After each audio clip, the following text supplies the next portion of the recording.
Good evening. This is County Judge Bob Hebert talking to you from the Fort Bend County Emergency Operations Center with some information, and it's very sketchy at this stage, but I think it's good information on the initial steps in the recovery from this tremendous disaster that we've incurred in the county. First, if you've suffered property loss, you need to register with FEMA.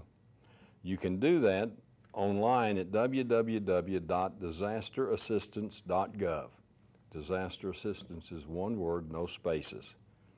Or you can do it by phone at 1-800-621-FEMA or at 1-800-621-3362. The phone probably, I would say, is the last resort. If you have access to the internet, you need to do it online. You can do it at your speed and get it done.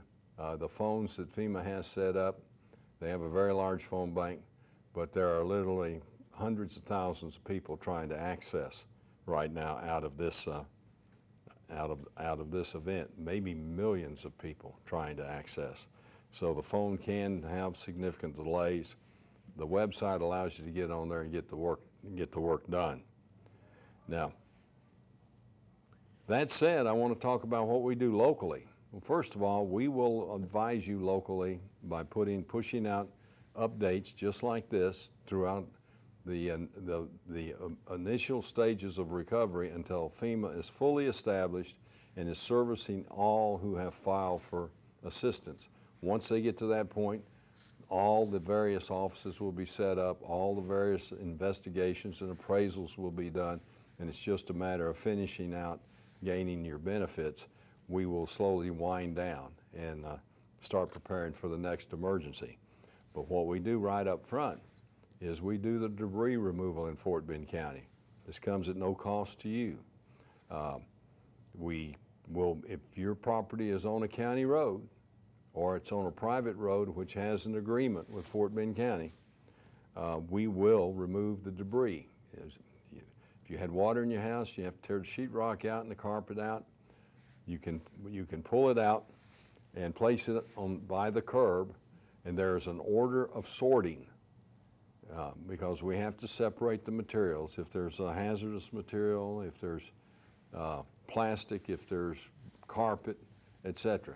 They don't have to be real neat piles. Don't worry about that. They just have to be sorted so we can pick them up and put them and collect them and keep them separated along certain categories. Again, you can go to fbcoem.org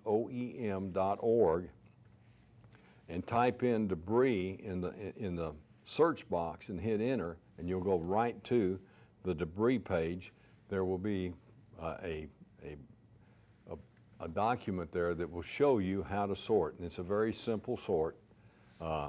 But we need it sorted in that manner. The debris must be between the curb and the sidewalk. That's a rule because we cannot pick up debris unless we have permission of the property owner. So if you've got stuff stacked on your side on the house side of the sidewalk and you're not there, we're going to drive right on by. We don't have time, so you're going to sit there and have to wait for the next truck to come around. If you get it all between the curb and the sidewalk, it'll be gone when the truck comes down. We won't leave a property until we've cleaned up what we can get. There's also, and I know people need assistance in removing sheetrock and carpet. You can go to crisiscleanup.org. Again, all one word, crisiscleanup.org.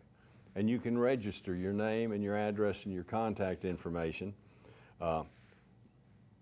Crisis Cleanup is a consortium of service organizations that provide this service of matching volunteers to people in need during an emergency like this.